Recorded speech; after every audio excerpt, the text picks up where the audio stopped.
И здравейте, приятели, сега ще се правим за училище. Така,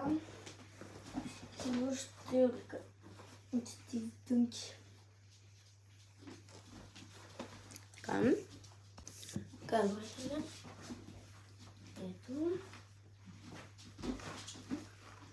Така.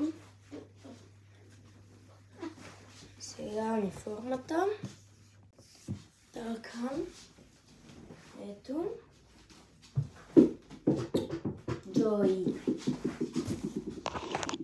Ето. Джой си играе с неговото топче и го хвърли. Трябва да го вземем сега. Разбира се, ако успеем да го намерим. Топ се ударил и отишъл под леглото. Сега ще го взема. Вижте, човек, как да иде. Хайде, ха тук. Хайде, скачай. Хайде, ха. Скачай.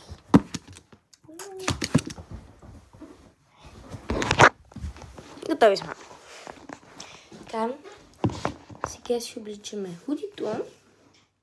Ето, приятели, се слагаме чорапи. Готово сега ще слагаме на косата на връхчета. От тези кристали, понеже нямам време сега да си мия ръцете. Така. Ето се видя, че си ги мия. Така да си мия ръцете. Така. Ето. Сега разпределим косата на две части, заради прическата ни. Така. Вземаме два ласика в еднакъв цвят. Може в различен да, ако искате.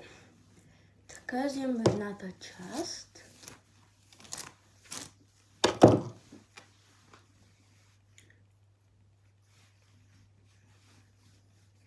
И я връзваме ето така долу.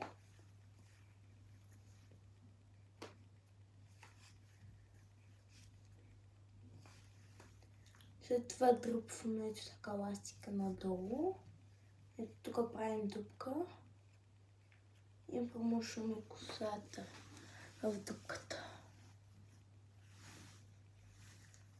И след това затягаме и се получава така. Така и сега правим с тази по същия начин. Ето, приятели, готово. Аз съм на училище, а вие осветлях на видео и се абонирайте за канала. Чао!